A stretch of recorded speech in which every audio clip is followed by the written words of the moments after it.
पूर्व मुख्यमंत्री वसुंधरा राजे आज पुलवामा में शहीद हुए राजसमंद के लाल नारायण लाल गुर्जर के पैतृक गांव बिनोल पहुंची।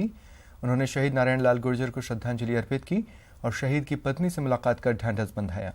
इस दौरान उन्होंने कहा कि दुख की इस घड़ी में वो और बीजेपी के सभी कार्यकर्ता शहीद के परिवार के साथ हैं। हमारे राजस्थान के अंदर ऐसे 5 और फिर एक और 6 इसमें शहीद हुए हैं। परंतु आज हम लोग यहाँ आए हैं, मैं तो सबके यहाँ हो चुकी हूँ, तो आज हम लोग सब यहाँ हैं अपने एक किस्म से श्रद्धांजलि देने।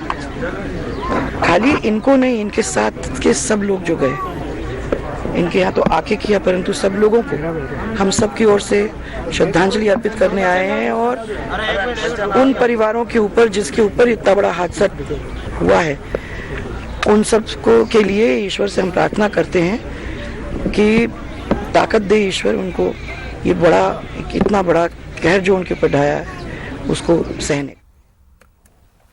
चलिए आपको दिखाते हैं सूरत की एक कंपनी की ऐसी साड़ी जिसे खासतौर पर पुलवामा के शहीदों को श्रद्धांजलि देने के लिए बनाया गया है।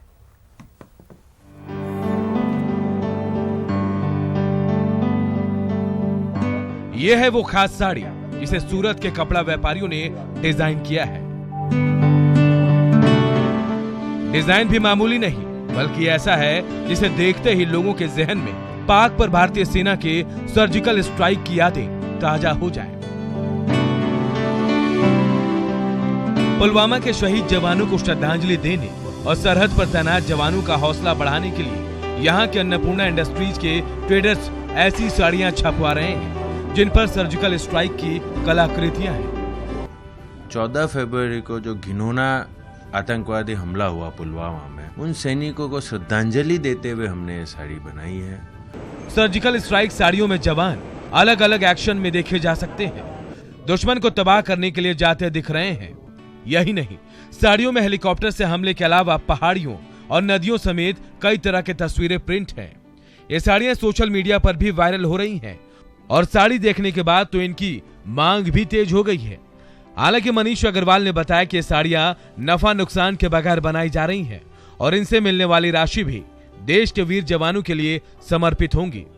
इस पूरे व्यापार से जो भी नफा हमको होगा, हम वो सब शहीद सैनिकों की सेवा में लगाना चाहते हैं और नो प्रॉफिट नो लॉस के साथ में व्यापार को देश प्रेम की भावना फैलाने के लिए काम कर रहे हैं और ना व्यापार करने के लिए। वैसे ये व्यापारी अब तक पीएम मोदी, प्रियंका गांधी और राहुल गांधी की तस्वीर वाली साड़ी बनवाते थे, लेकिन ऐसा पहली बार हुआ जब देश के रक्षकों के प्रति अपनी सम्मान की भावना बढ़ाने के लिए सूरत के कपड़ा बाजार के व्यापारी ऐसी शानदार सोच के साथ सामने आए हों और अब इनका फोकस सर्जिकल स्ट्राइक पर आधारित साड़ियां तैयार करने पर ही होगा। Bureau report, news 18 network.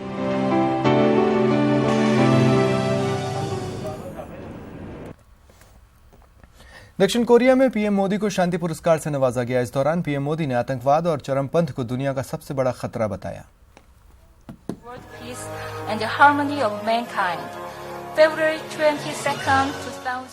दक्षिण कोरिया में पीएम मोदी को विश्व शांति और आर्थिक नीतियों के लिए सियोल शांति पुरस्कार से सम्मानित किया गया।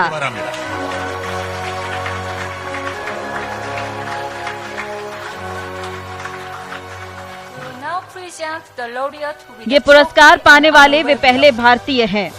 एक भव्य कार्यक्रम में पीएम मोदी ने इसे हर भारतीय का सम्मान करार दिया और विश्व शांति के लिए भारत का संदेश दोहराया।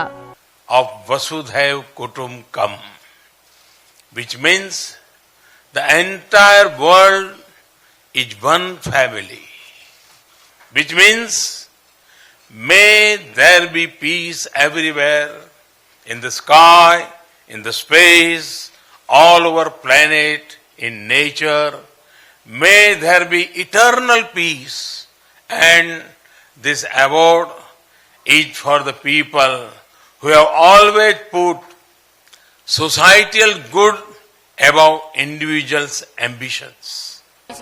पीएम मोदी ने पाकिस्तान का नाम लिए बगैर बॉर्डर टेररिज्म का जिक्र किया और बताया कि भारत पिछले 40 साल से आतंकी साजिशों का शिकार है।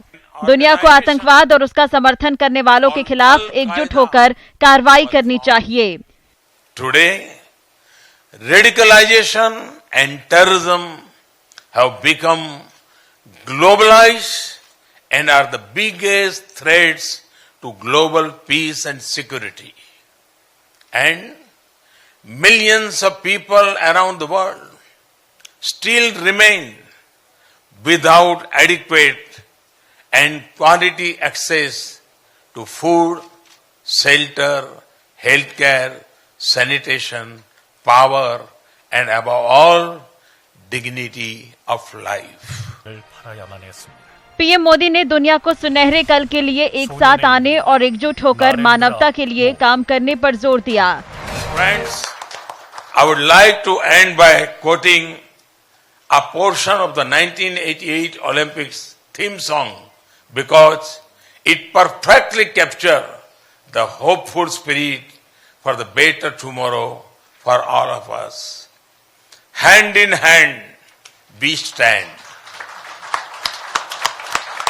Hand in hand we stand, all across the land.